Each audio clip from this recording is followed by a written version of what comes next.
ba Musaayi Muto okuva mu senta nnya eza Edgar's Youth Academy bakunganidde ku ssomero lya Gakkaani olwaleero okutunka mu mpaka eziggalawo okutendekebwa kwa holiday ya ttaamu esooka eneetera okuggwako.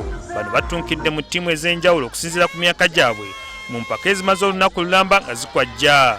Pulezidenti wa Uganda Olympic Committee William Bleek omu ku babaddewo okuwagira ba Musaayi Muto bano ategeezezza ebirungi byalabye mu nteekateeka eno. Ndi musanyufu nnyo okubeera wano okulaba abaana abato. National team ya Uganda irina kutandikira wano okutandika okulondamu abaana basobola okutendeka okukiikirira eggwanga nga bakuze.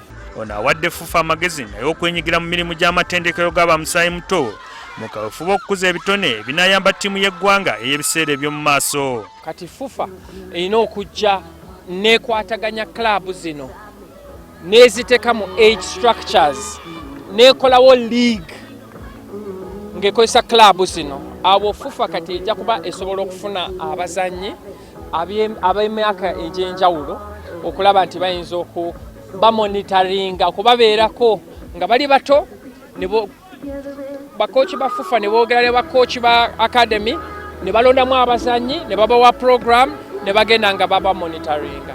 Dani Mubiru eyaliko kapiteeni wa Sports Club Villa nga y'omu ku batendesi ba Edgar's atubuulidde lwaki bategese empaka zino.